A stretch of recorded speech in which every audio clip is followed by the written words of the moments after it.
He was black, well-dressed, and patient. Yet the moment he handed over his ID, the bank teller scoffed and asked if he'd borrowed it from someone else. Within minutes, a manager dismissed him, a guard was called, and whispers began circling the marble lobby accusing him of fraud, all before anyone bothered to check who he really was. They didn't know they were humiliating the wrong man. They didn't know the decision made in that moment would unravel everything they thought they controlled. This isn't just a story about a transaction denied. It's about a system built to deny. And what happens when the man they tried to push out walks back in holding power none of them saw coming? Stay with us, because you won't believe what's revealed next.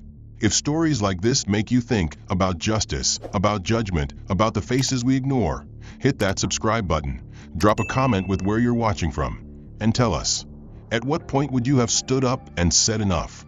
Luther Miles stepped into the downtown Prosper Bank branch just after opening, his shoes silent on the polished granite floor, the sound of corporate jazz humming faintly through the recessed ceiling speakers. The air was cold, sharp with disinfectant and money, and everything from the glass partitions to the marble counters gleamed with curated precision. Luther wasn't new to places like this. In fact, they were familiar territory. Dressed in a charcoal wool coat over a navy suit, with a discreet monogrammed leather folder tucked under his arm, he carried the practiced calm of someone who had spent years walking in and out of conference rooms where decisions carried seven-figure weight. His beard was neatly trimmed, his nails clean, and his wristwatch discreet but high-end. Yet none of it mattered the second he stepped up to the teller line. Mallory, the woman at the counter, looked up from her screen as he approached. Her posture was straight, professional, lips glossed and pressed into a neutral line. But when her eyes landed on Luther, they didn't soften. There was no trace of the friendliness she'd offered the woman ahead of him, the one she'd just seen off with a bright smile and a well-rehearsed "have a wonderful day." Instead, there was the briefest pause, a second too long to be innocent, as if her brain needed extra processing time to register what she was seeing. Luther greeted her with a quiet nod, placed his ID and a business check on the counter, and calmly stated his request: deposit into business account ending in 1982. Mallory didn't respond immediately. Her fingers, adorned with a faint pink polish, hovered above the keyboard but didn't move. She picked up the ID, turned it over slowly, held it to the light like a counterfeit bill, and then glanced back up at him, her mouth twisting just slightly as she exhaled through her nose. Her voice, when it came, was low and clipped. "Is this really your ID, sir?" Luther didn't flinch, didn't raise his voice. He had been through this script too many times before. "Yes," he said evenly, and added his secondary ID along with his bank card.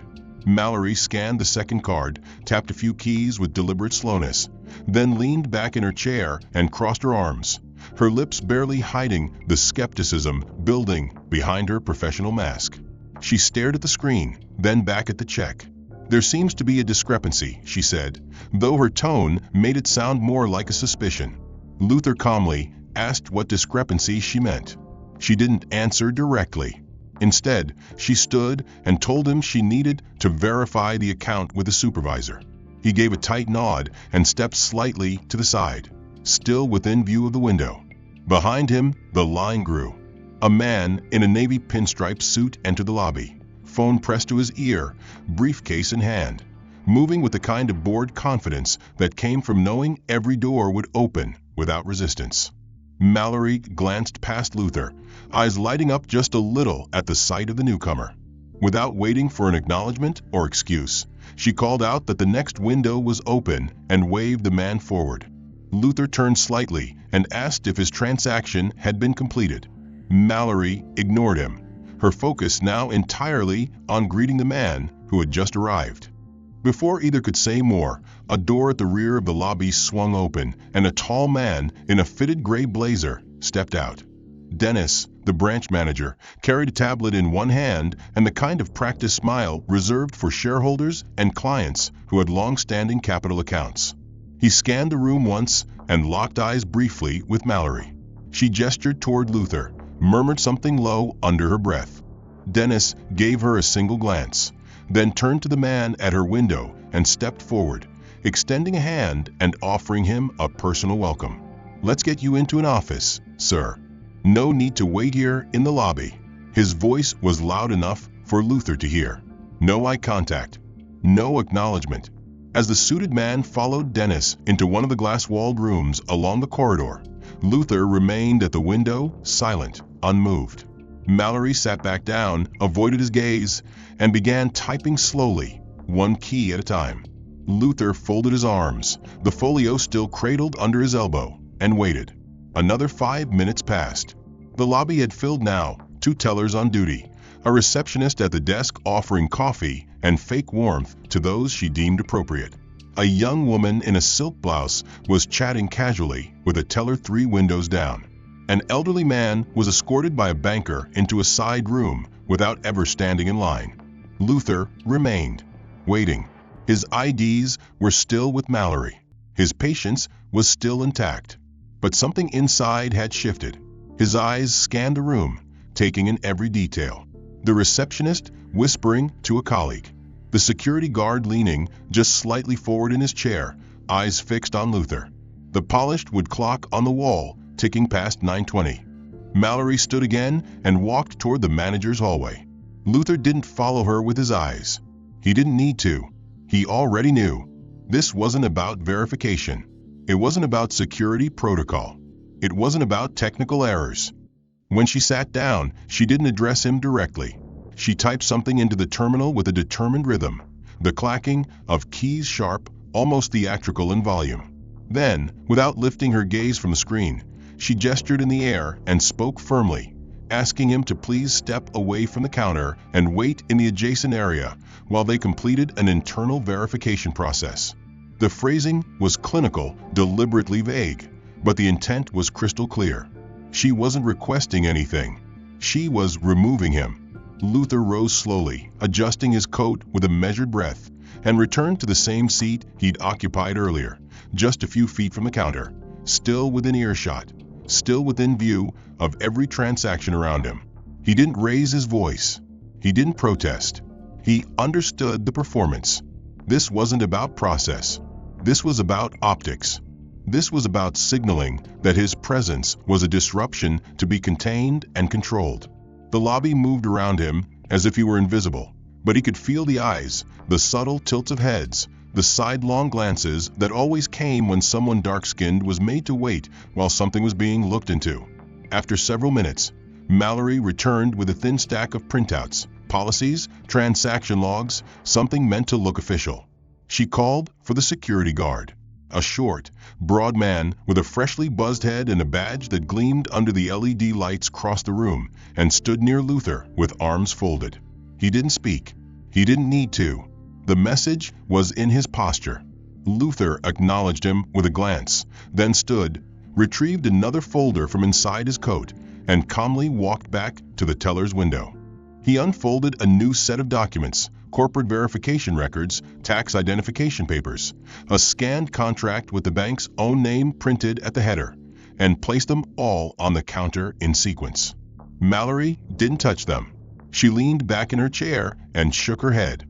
She spoke again, tone steady, but with an air of artificial patience, and said that these documents looked like something anyone could find online and edit. She said she would need to verify them against official bank records. Luther didn't react outwardly, but something inside him locked into place. This was no longer miscommunication. This was deliberate erosion of identity. He reached slowly into his breast pocket and produced one final document, a signed letter of authorization from Prosper Bank's senior financial officer, a copy of the same form that every high-value client was issued for bulk deposits or enterprise transactions. It had a signature. It had a stamp. It had his name. Mallory didn't even glance at it. She asked him to take a seat again, repeating that his information was under review and no further steps could be taken until it was cleared. The security guard didn't budge. Luther returned to the chair by the window and sat again, his posture still straight, his fingers now clasped more tightly. He watched as Mallory turned her attention to a young couple that had just arrived, white mid-20s, dressed casually but confidently, laughing as they handed over a personal check. Their transaction was processed in under 3 minutes. No ID cross-check. No verification call. No delay. Luther observed it all without blinking. He was documenting every word, every delay, every look. 10 more minutes passed. The manager, Dennis, returned from the private office where he had taken the suited businessman. This time, he walked past Luther without even a glance, stopped behind Mallory, and whispered something in her ear. Mallory nodded, then turned to Luther and raised her voice just slightly louder than before. She said they had discovered a possible mismatch in the provided records and that further steps would require confirmation from the Central Security Database, which could take up to an hour or more. She advised him to return later or come back another day with proper verification. Luther stood again, his movements precise. He asked what information specifically was mismatched. Mallory didn't answer. She repeated her previous statement, almost word for word. Luther's tone remained level, but his words grew more pointed. He asked if his appearance had factored into the decision. Mallory didn't respond. The security guard stepped in now, asking Luther to lower his voice, even though no voice had been raised. Dennis finally approached, smiling faintly and telling Luther that they had to follow protocol, and if he truly was who he claimed to be, this would all sort itself out in due time. Luther stared at him for a long second. Then he reached down and slowly zipped the folio closed.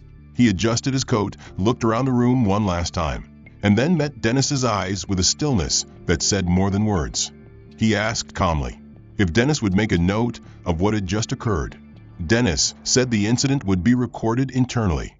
Luther nodded once, and then, without further protest, he walked out of the lobby, his steps even, measured, each one echoing softly against the marble floor. He simply turned the corner, entered the cafe adjacent to the building, and found a small corner table that offered a clear view through the floor-to-ceiling window back into the bank lobby.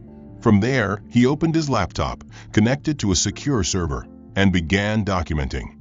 Transaction ID, time of entry, names of staff, sequence of events, witnesses present. A slow, precise record. Inside the branch, however, the performance wasn't over. Mallory was now speaking more loudly than necessary. The client at her window had left, replaced by another, a man in his 50s, round-faced, glasses slipping down his nose, and a slight impatience to his tone as he handed over a check and asked about a wire transfer.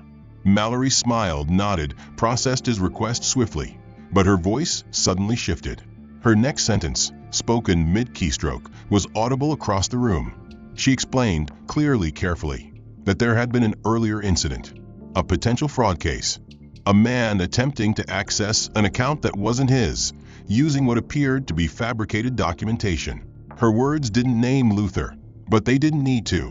She gestured subtly toward the now vacant seat he had occupied for nearly an hour. She lowered her voice slightly when saying the word fabricated, as if to emphasize discretion, but just enough that every ear in the room perked up. A woman near the reception desk leaned sideways in her seat, whispering something to the man beside her. He frowned, cast a glance toward the spot Mallory had gestured to, then nodded slowly. Another woman further down the line, holding a sleeping toddler on her shoulder, murmured something under her breath.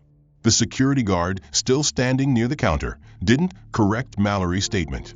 Neither did Dennis, who reappeared just in time to offer a small nod as if affirming her version of the event. From his seat in the cafe, Luther watched it unfold. He couldn't hear the words, but he could read the body language, the way heads turned, how the staff leaned in slightly as if reinforcing each other's narrative. The collective implication being that someone like him had attempted to cheat the system. And in that moment, it wasn't just a transaction that had been denied. It was his character put on trial without defense, a public conviction without process.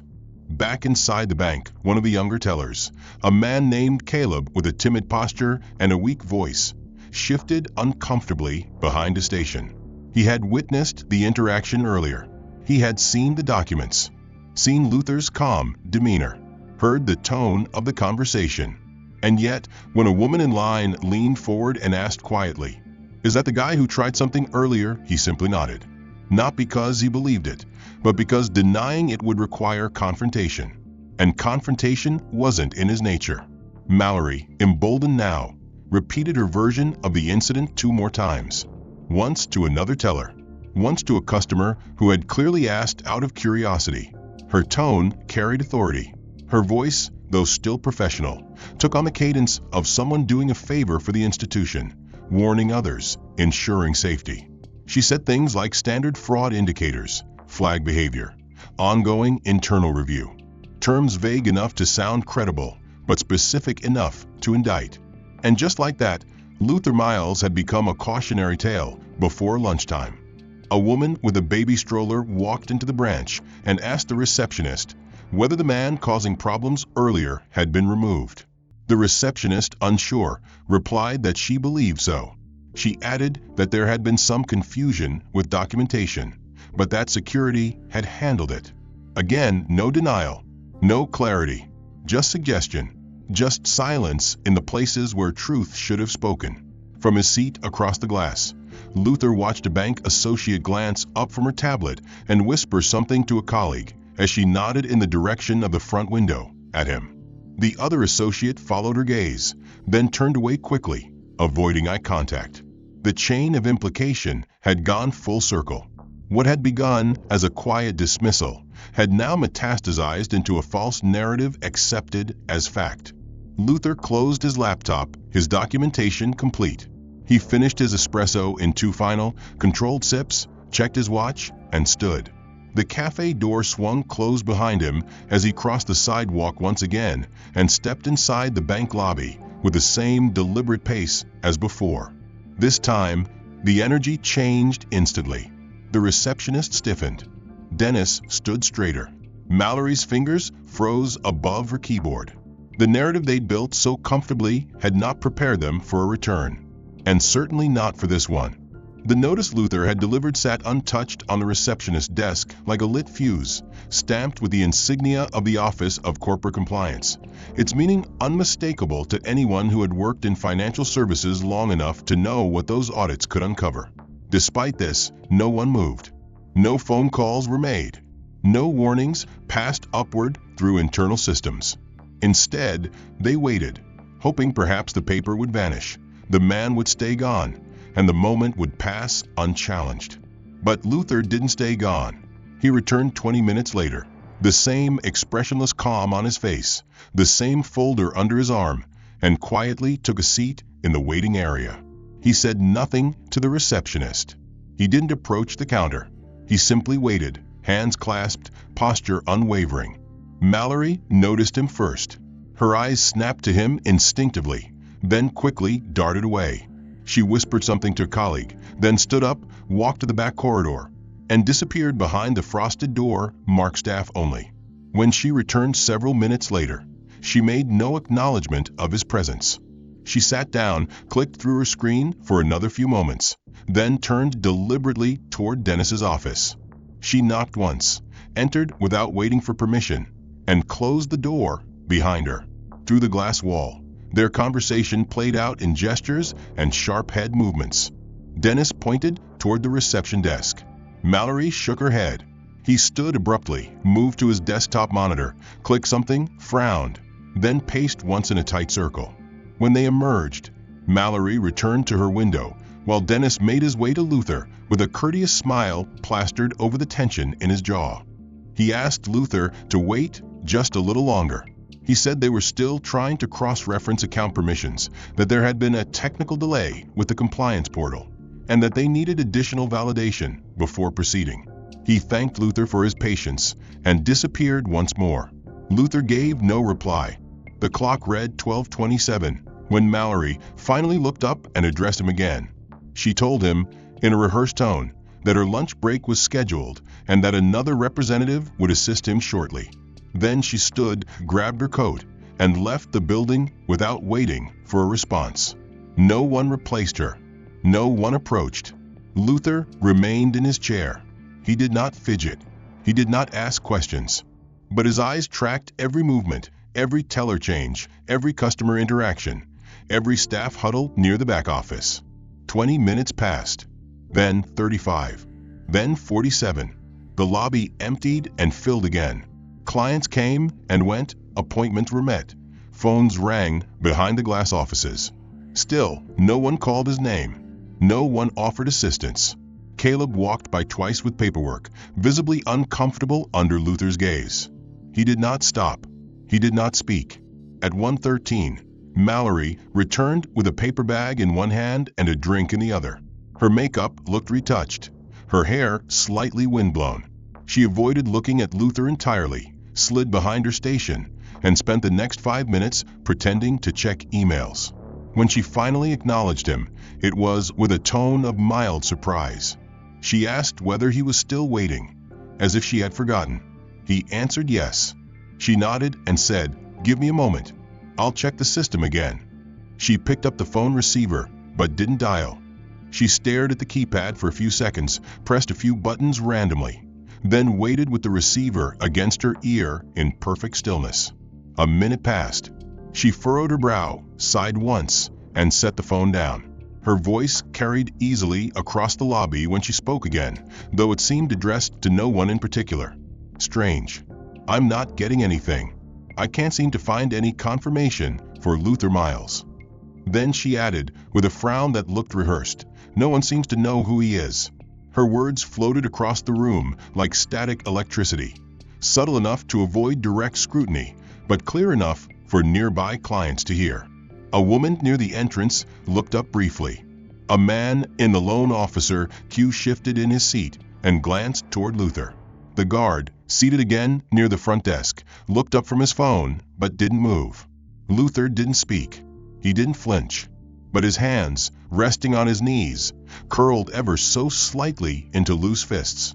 He watched as Mallory typed aimlessly for several more minutes, clearly not trying to resolve anything.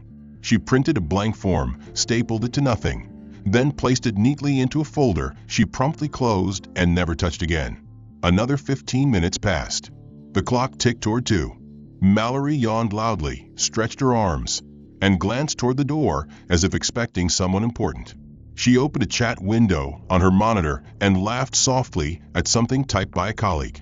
The receptionist began chatting again with a woman in designer heels about a planned fundraiser. The world kept spinning. The system kept working for everyone else. She exchanged a few quiet words with Caleb, who leaned in, glanced toward Luther, then nodded subtly and walked away toward the back corridor. Within minutes, Dennis reappeared, this time with an expression less performative and more carefully neutral. He walked with deliberate pace, clipboard in hand, lips pressed together in a tight line as if rehearsing something internally. Luther noticed the difference instantly. It wasn't an apology coming. It was escalation. Dennis approached Luther's seat and gestured toward the side of the lobby where a small consultation table sat tucked beside a fake fern and a promotional poster about retirement savings. Luther rose, followed him in silence, and sat down across the table, his posture straight, his eyes steady. Dennis lowered himself slowly into the chair, flipped open the clipboard, and began speaking in measured tones, his voice just above a whisper, clearly not meant to be overheard, but loud enough to carry when convenient. He explained that Luther's documents, though extensive, had raised what he called internal discrepancies. He mentioned flagged identifiers, inconsistent registration trails, and noted that the account being accessed was, in his words, not one typically associated with a walk-in transaction. He leaned forward slightly and asked the question without blinking. "Can you clarify how someone like you came to be attached to this account? Are you perhaps an external consultant or an authorized signatory acting on behalf of the actual account holder?" The implication struck with surgical precision. The phrasing, so deliberately vague, had been chosen to allow deniability later, but Luther recognized it for what it was, a veiled accusation that the account did not belong to him, or worse, that someone like him had no business holding such an account in the first place. Luther didn't respond immediately. Instead, he retrieved a laminated card from his folder, slid it across the table, and waited. Dennis picked it up, read the embossed name, glanced at the signature and title, and then blinked. He cleared his throat and said, "Of course, Mr. Miles." We just want to ensure everything is properly validated through corporate compliance. I'm sure you understand we have to ask these questions. Protocol, you know." But even as he spoke the word protocol, he couldn't stop the moment of disbelief that had crept across his face seconds earlier. He had seen the name. He had seen the title. But still, something inside him refused to let go of the narrative he had committed to. He set the card down with forced calm, glanced across the lobby, then lowered his voice again and said, "You understand, I'm sure, that this isn't personal. But this particular branch tends to manage high-profile client portfolios, often by referral. We don't usually see." He paused, adjusted his glasses, then finished the sentence with what he clearly thought was a diplomatic word: "unfamiliar profiles accessing these tiers of service." Luther leaned back slightly in his chair, his expression unchanged. He said one sentence in reply: "I'd like to speak with the regional director." The shift in Dennis's posture was immediate. His back straightened, his fingers stilled, his lips twitched into something resembling a smile, but it didn't reach his eyes. "The regional director isn't available today," he said. "We can certainly schedule a call, though." When Luther didn't respond, Dennis added, with just the faintest tilt of the head, "Unless, of course, you're suggesting you have authority beyond the scope of this location?" From her station behind the counter, Mallory watched the exchange unfold with thinly veiled interest. She was close enough now to overhear, and as Luther stood again and retrieved another document from his folder, she laughed quietly and said under her breath, "What's he think he is, CEO or something?" The remark wasn't loud, but it was intentional. It slipped from her lips just as another teller walked by, who heard it and smirked. Mallory looked over at Caleb, who offered a low chuckle of his own and responded with a line just low enough to remain ambiguous. "Doesn't take much to dream big, I guess." Luther heard none of this. He stood, thanked Dennis without sincerity, and returned to his seat in the lobby. His phone vibrated once in his pocket. He removed it, read the message quietly, then tapped once to reply. Across the lobby, Dennis returned to his office, shut the door, and began typing an internal report into the system. He marked the file needs review, flagged it for Tier 3 risk assessment, and scheduled a follow-up for next Monday. His hand hovered over the escalate button for a second too long, then moved away. 10 feet away, Mallory looked back toward Luther's chair and frowned when she saw him still seated, still composed, still watching. She stood, adjusted her blouse, and approached his seat with a clipboard in hand and a new tone, brisk, falsely sweet, and far more cautious than before. She asked him once more to confirm his name, his ID number, and the nature of his transaction. She explained that she had just spoken with Dennis, and that everything was being reviewed now at the appropriate level. Every justification that could veil prejudice had been deployed, and yet, despite the tightening noose of obstruction, Luther remained as still as when he first sat down. His presence, rather than fading, had begun to cast a heavier shadow with each second that passed without resolution. From behind the teller window, Mallory continued to steal glances toward him, her earlier smugness replaced with a more nervous flicker of irritation. Her facade, so practiced in its precision, had started to show cracks. She whispered again to Caleb, and this time, he responded with a brief nod before walking quickly toward the private hallway near the manager's office. A moment later, Dennis emerged, his face tight with tension, his gaze fixed firmly on Luther as he made his way across the lobby. His tone, when he spoke, was firmer than before, clipped and professional on the surface, but threaded with a sharpened edge that betrayed his frustration. He told Luther that the continued insistence on remaining within the branch without a scheduled appointment, coupled with the nature of his inquiries, had now been classified as a disruption to business operations. He stated that if Luther persisted in challenging internal protocol and creating what he called an escalating situation, the bank would be forced to take action. He said the words quietly, but made no effort to mask the intent. Continued interference, he explained, can trigger an automatic flag on all related accounts, which may result in a temporary freeze pending compliance clearance. The phrase dropped like a stone between them. Luther didn't blink. He asked calmly, whether the act of sitting and waiting for a legal transaction to be honored now qualified as interference. Dennis didn't answer directly. Instead, he adjusted his cuff, glanced toward the reception desk, and nodded once. The message was clear. Within seconds, the uniformed security guard, shorter than Luther, but stocky and square-jawed, stood from his post and walked across the floor with methodical purpose. He didn't approach aggressively. He didn't speak. He simply positioned himself directly between Luther and the teller counter, arms crossed, expression blank, blocking the most direct path, as if Luther's mere proximity to the transaction desks was now a threat to institutional order. Luther sat back in his chair, his hands folded, eyes level with the guard's chest. He didn't move, but his presence, once quietly defiant, now radiated something colder, something calculated. The threat wasn't in the man they were watching. The threat was in the silence they had provoked. Mallory, emboldened by the new barrier standing between them, leaned toward Caleb and remarked just loudly enough, "I told you it was only a matter of time." Caleb nodded hesitantly, but didn't add anything. Another employee, passing behind the teller line with a folder under her arm, paused briefly to survey the scene. Her eyes shifted from the security guard to Luther to Dennis, and then she turned quickly away, disappearing down the corridor. Dennis remained near the reception desk, pacing now, fingers tapping rhythmically against his clipboard as if measuring the seconds until the situation resolved itself without further escalation. But the situation had already escalated, not because of Luther's actions, but because of their relentless resistance to acknowledging who he was and why he was there. They had constructed a system of walls, each one paper thin, but stacked so carefully they resembled steel from the outside.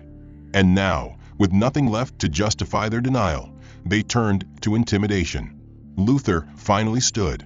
The movement was slow, intentional, not confrontational but resolute. The security guard's stance didn't change, but his jaw clenched slightly, as if anticipating some form of protest. Instead, Luther stepped to the side, away from a man, and calmly walked toward the customer service desk, his coat brushing the arm of a chair as he passed. He paused there, set his folder on the counter, and waited. The receptionist, startled, looked up from her monitor. Her expression froze when she saw who it was, and she immediately glanced over her shoulder toward Dennis, who was already approaching. Dennis arrived seconds later, irritation radiating from every movement, and asked Luther what his intention was. Luther responded without raising his voice, stating that he was formally requesting a written summary of the day's interactions, including the reasons for the denial of service, the names of staff involved, and the nature of the compliance review cited earlier. He requested the printout as an official document for his personal records. Dennis blinked twice, as if processing a language he hadn't expected to hear. "We don't typically provide that level of transparency," Dennis said, "especially when no completed transaction has occurred." Luther remained unmoved. He repeated his request. Dennis exhaled sharply, looked toward the receptionist, and said, "Print him the intake log and the staff shift roster. That's all he needs." The receptionist obeyed, her hands shaking slightly as she navigated the internal system. The silence he had endured, the smirks he had cataloged, the threats posed as policy, they were no longer irritations to be endured. They were documented patterns. They were proof. And now it was time to move. Luther didn't rush.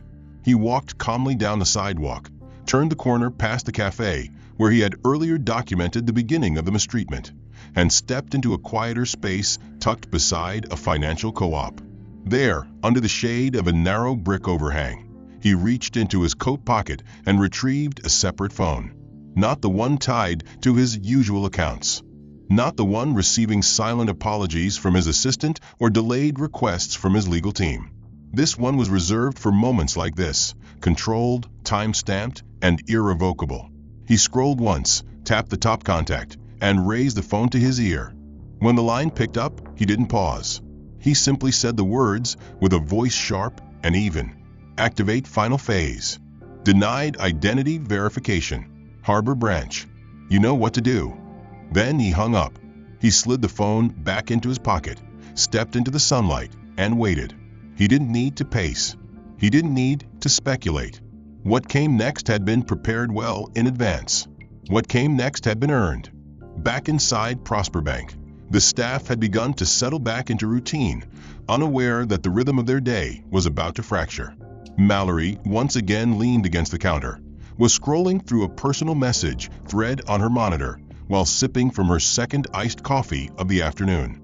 Caleb sat behind her, hunched over a compliance training module, his eyes barely skimming the automated quiz. Dennis remained in his office, reviewing a stack of client files, still glancing occasionally at the lobby cameras as if expecting trouble to return in the same form it had left. But it wouldn't. It would arrive with sound. The call came just 6 minutes after Luther's message was sent. It landed first on the private landline at the reception desk, manned by a temp agent named Tessa, who answered with the same bored script she had used all morning. When she heard the name on the other end, her spine stiffened. She turned, eyes wide, and looked toward Dennis's office. Then she stood, walked, rushed, toward his door and knocked once hard. Inside the office, Dennis picked up the receiver with practiced ease, clearly expecting another routine check-in. But when he heard the voice on the other end, his hand stilled. His body leaned forward. His mouth opened, then closed. The color drained from his face as the words filtered through the receiver. "This is George Whitaker, Chief Executive Officer. You've just denied service to one of our primary stakeholders. His presence at your branch should have triggered a Tier 1 protocol the moment his name was entered into the system. Why am I hearing about this from legal and not from you?" Dennis stammered something incoherent, reaching for his keyboard, fingers trembling now as he tried to pull up a file that should have been reviewed hours ago. Whitaker continued, no longer asking questions. His voice had dropped into the kind of tone that never had to shout to be obeyed. "You will locate Mr. Miles immediately. Escort him to the VIP lounge. Do not speak unless spoken to. I am en route, and until I arrive, your single job is to repair the damage you've already caused. Do you understand?" Dennis croaked yes, eyes darting now, heart pounding. He hung up, half stood, then sat again, then stood once more before storming out of his office and into the main lobby with the look of a man who had realized the ground beneath him was no longer stable.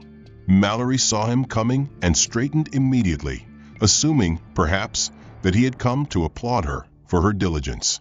Instead, Dennis leaned across the teller line and hissed her name with a force she hadn't expected. "Where is he?" She blinked, confused. "Who?"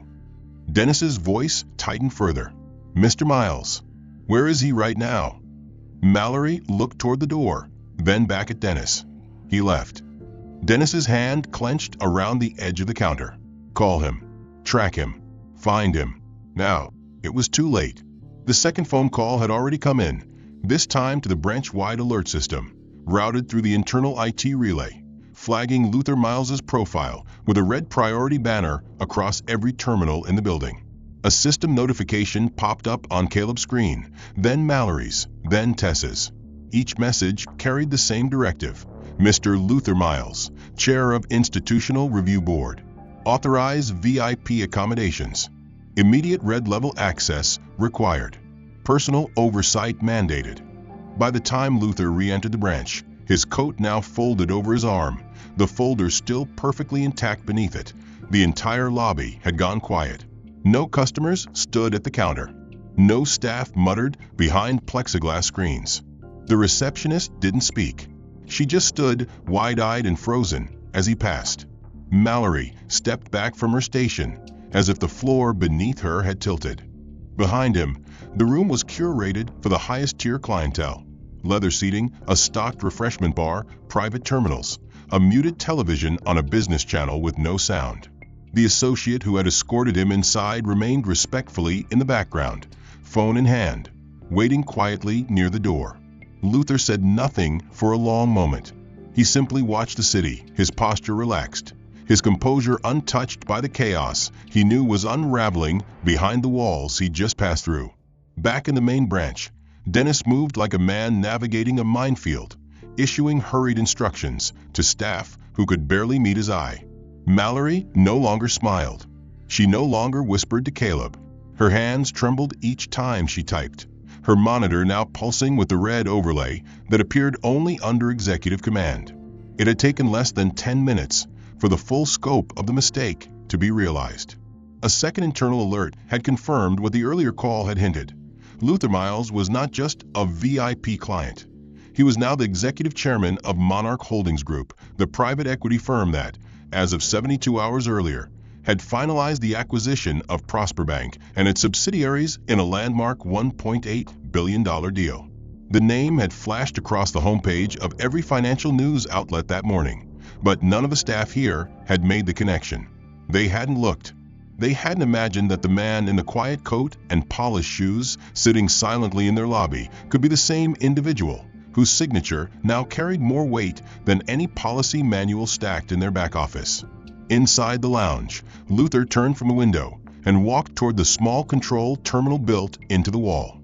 He entered a short code, tapped twice, and watched as a secure window opened on the screen embedded in the glass panel. He selected a single prompt: Execute Personnel, Review Branch 047 Immediate Visibility. With one tap, the system queued a message to every branch manager, district supervisor, and regional VP connected to Prosper Bank's administrative network. The subject line was short: Directive. Leadership oversight required executive directive from L. Miles. The body of the email began with a formal announcement confirming the change in controlling ownership and board structure. It listed the core priorities for operational reform. At the end, it contained two unmissable lines. Branch 047 client discrimination violation identified. Personnel under review include Manager Dennis Farrell, Teller Mallory Grant, and Floor Associate Caleb Rowe. Internal interviews pending. Final decisions to follow by end of cycle. The message took 32 seconds to populate across the system. By the 33rd second, a senior risk analyst in New York had already requested access logs for the branch. By the 35th, a partner at Monarch's legal division had opened a new file in the HR termination portal. By the 40th second, Dennis's phone buzzed twice, followed by a call from the regional director's executive assistant asking, in no uncertain terms, what the hell was happening. Inside the executive lounge, Luther took a seat, crossed one leg over the other, and opened his folder once more. This time, he removed a second document, a formal request for internal audit proceedings dated 2 weeks prior, marked with the Monarch Holdings seal, pre-signed in anticipation of resistance. He had known this would happen. Maybe not the specifics, maybe not the faces, but the pattern. Oh, the pattern was predictable. He placed the form on the table beside him, leaned back in the chair, and said quietly to the associate still standing at the edge of the room, "Tell them I'll be here for another 20 minutes. Then I expect the room to be cleared and prepared for the assessment team." The associate nodded once, left silently, and closed the door behind him. Outside, the tone of the entire building had changed. Clients were still entering, but now they were being greeted with nervous smiles, tighter than before, and directed away from certain windows. Staff were whispering more cautiously.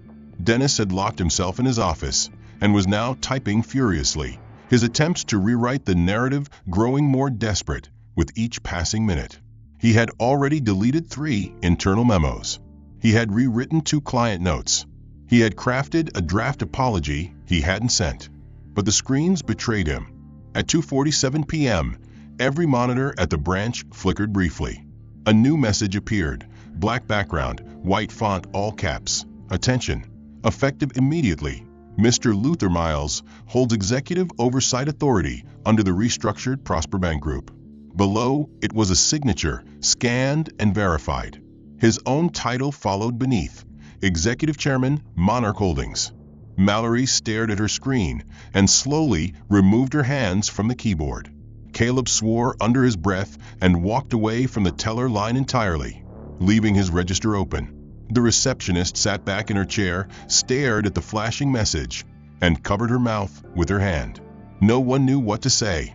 Phones rang nonstop, not from customers, but from upper-level management, regulatory advisors, legal teams, and compliance officers, demanding full incident summaries, security camera footage, and access logs. Every workstation that had once operated under the comfort of habitual bias now became a window into negligence, and every employee involved could feel the walls beginning to close in. The first to be removed was Mallory. Her terminal locked automatically following the broadcasted directive. Her access credentials revoked mid-transaction. She hadn't even finished issuing a receipt to a customer when a small pop-up on her screen notified her that her session had been terminated and that further action was pending. At first, she tried to act like it was a glitch. She tapped the keyboard, moved the mouse, even rebooted the screen. But when she stood up and tried to log back in using her badge, the terminal displayed a single word in red: suspended. Moments later, the assistant branch controller appeared, clipboard in hand, and asked her to step away from the counter. She hesitated, looked to Dennis for support, but Dennis was no longer at his desk. The controller repeated the request, and this time, the tone made it clear it was not a suggestion. She walked stiffly toward the side hallway, eyes forward, face pale, the murmur of voices following her like shadows. Customers who had witnessed the earlier interaction now whispered openly, no longer uncertain about what they had seen. The woman who had stood behind Luther in line earlier that morning leaned toward her husband and said, "That's the one. She's the one who made the fraud comment." He nodded slowly, watching Mallory disappear behind the side door. "Well," he said, "looks like she messed with the wrong man." The second to be removed was the security guard. He had returned to his chair near the front entrance, pretending to be unaware of the system-wide alerts cascading through the monitors. But when two representatives from corporate facilities arrived, one in uniform, the other carrying a tablet, he stood and stiffened. They didn't raise their voices. They didn't cause a scene. They simply informed him that, effective immediately, he was being transferred pending review of conduct. When he asked why, they showed him a security still image captured just hours earlier, where he had been standing between Luther and the teller line with folded arms and visible tension. The implication was clear. This wasn't just about what was said. It was about what was allowed. He was escorted quietly through the staff hallway, without his usual nod to the receptionist or the final round of casual remarks to customers. A child in the waiting area pointed at him and asked his mother why the guard looked angry. The mother didn't answer. Customers didn't leave. They stayed, some out of curiosity, others out of the satisfaction that comes when hidden hierarchies are exposed in real time. A man in a tailored gray suit stood beside a woman in a postal uniform and muttered, "Guess being in charge means something different now." The woman smiled and said, "Guess people will think twice before they assume who does and doesn't belong." The conversation spread, quiet but steady, turning the lobby into a stage of soft-spoken accountability. Dennis lasted longer, but not by much. The official call came in just after 3:15. A regional compliance director with clip tone and legal authority requested that he report to the executive office on the third floor of the corporate tower across the street, immediately, with no detours. Dennis tried to argue that he needed to finish resolving in-branch operations, but the reply was simple and final. Operations are no longer your responsibility. He left the floor 10 minutes later, flanked by two internal investigators, one of whom was already flipping through a folder marked with 3 tabs: client complaints, staff misconduct, and prior warnings. The contents of that folder were far heavier than Dennis had anticipated. At least 4 past clients had filed formal grievances over the previous 2 quarters, each citing similar treatment to what Luther had endured: dismissive behavior, delayed verification, selective security involvement, all quietly logged and never escalated. Dennis had responded to each one with vague language: misunderstanding, procedural backlog, isolated error. But the pattern was now clear, and the name tied to the pattern had power. By 4 p.m., his position had been terminated, not suspended, not reviewed, terminated. An email marked urgent staffing notice was sent to all regional branch leads stating that the Harbor Avenue branch was under direct corporate oversight until new leadership could be installed. An interim manager, flown in from Monarch Holdings Compliance Division, would be taking over within 24 hours. Every employee would undergo an audit-based evaluation within the week. every policy that had been casually invoked to delay or deny service would be dissected line by line. Inside the executive lounge, Luther received the update without celebration. He merely nodded once as a soft chime from his phone displayed the status report. Mallory Grant suspended pending hearing. Dennis Farrell terminated for breach of fiduciary protocol. Security Officer Jacobs reassigned pending retraining. Client witness statements verified. Video review archived. Internal incident ID closed. Several months passed quietly after the fallout at Prosper Bank's Harbor branch, but the impact of that day echoed far beyond the marble lobby where it began. In the financial sector, whispers turned to headlines, and headlines became case studies. Internal compliance across the national chain was overhauled. Anonymous audits swept through locations previously insulated by tenure and image. Under Luther Miles's leadership, Monarch Holdings didn't just issue press releases, they rewrote the culture. It began with training, mandatory for all front-facing staff, designed not to check boxes, but to dismantle them. Real stories were integrated into the modules, including the incident that unfolded under security camera 4, time-stamped at 9:42 a.m., where a man with full documentation sat ignored for 47 minutes. The footage was stripped of sound, but its silence was louder than any testimony. That clip, along with others, became part of the company's internal training initiative, now known as Clarity. But outside corporate towers and boardrooms, another story unfolded. One less public, more human. Mallory Grant, once the teller whose smirk had mirrored assumption and whose voice had publicly cast doubt on a man's identity, did not disappear after her suspension. Her name was never dragged through media. Luther hadn't demanded it. There was no press release about her exit, no call for her to be fired. But the system responded the way it always did when confronted by liability. It severed and moved on. Mallory spent weeks in silence. At first, she justified. She rationalized. Then, slowly, she unraveled what had happened. She rewatched the footage. She read the transcript of the internal investigation. She studied the reports not from the day of Luther's visit, but for months before, similar claims, eerily consistent, each ignored or buried. Each instance reflected a part of her that she hadn't wanted to see. The woman who scoffed at names she didn't recognize. The one who assumed risk based on accent, posture, or skin. The one who thought professionalism meant knowing who belonged and who didn't. Eventually, she stopped arguing with herself. She accepted the version of the truth she'd once dismissed. It was at a quiet community center on the south end of the city where she re-emerged. The event had been advertised modestly, a financial literacy workshop co-sponsored by Monarch's Community Outreach Initiative and the Urban Justice Fund. The flyer didn't list Luther's name, but those who knew the story knew who was behind it. The room was full, but not formal. Round tables, not podiums. Volunteers, not executives. Mallory arrived early, uncertain if she belonged, but someone had placed a name tag at the sign-in table with her name already printed. She took it, sat in the back, listened. The first hour was technical, budgeting, loan structures, credit-building strategies. Then the session shifted. A man with a kind voice and unflinching gaze began to speak about dignity, about recognition, about harm that doesn't wear uniforms. He didn't name anyone. He didn't need to. The message wasn't about blame. It was about reckoning. When the floor opened for reflection, Mallory stood. Her voice shook at first. She didn't read from paper. She didn't hide behind disclaimers. She just said the words.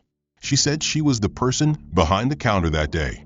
She said she didn't see the man in front of her as fully human, not because she meant to harm him, but because she had been trained to see some people as suspicious first, deserving second. She said she thought she was being diligent. She now understood she had been dangerous. The room didn't clap. It didn't need to. There was weight in the silence, and this time it wasn't empty. After the event, Luther approached her. He didn't bring up the past. He didn't replay what she had done. Instead, he asked if she had any interest in helping design the next phase of Clarity. He said, "People who've been part of the problem often see angles others miss." She didn't know how to answer at first. Then she nodded. The months that followed rewrote her role in ways no position at a teller station ever had. She became part of the internal panel that reviewed staff conduct through the lens of lived experience. She didn't defend herself. She became the first to raise concern when bias appeared. She sat in rooms where young employees struggled with what it meant to unlearn comfort, and she told them the truth, that guilt doesn't fix anything, but humility builds roads. In one of the internal workshops, she paused mid-presentation and said, "The day you think your instinct is smarter than someone's dignity, stop working with people." No one argued. Luther didn't feature her in campaigns. He didn't parade her redemption. That wasn't the point. Instead, he continued his larger goal, turning financial systems into places of access rather than assumption. Under his leadership, Prosper Bank's rebranding focused not on sleek architecture or premium service, but on re-establishing trust. His first public letter, as chairman, didn't mention assets or ROI. It talked about doorways, and the people who had been taught over decades that some doors just weren't for them. Mallory was one of many who changed. Caleb enrolled in a night program on ethics and eventually transferred into a compliance assistant role. The security guard wrote a letter to Luther's team months later, expressing regret and requesting to join one of the firm's partner security agencies under a new code of conduct. Dennis never returned to banking, but was later seen at a local civic leadership class hosted by the same community center that had held that workshop. The change wasn't dramatic. It wasn't headline-worthy. It was quiet, measured, real. And in time, the branch where it all began reopened under new leadership, redesigned with open counters and a different kind of protocol, one built on clarity, not control. The end. If this story moved you or made you think differently about justice and identity, consider subscribing for more powerful narratives that challenge assumptions and inspire change. Let us know in the comments what part of this story impacted you the most, and where in the world are you watching from? We'd love to hear your thoughts.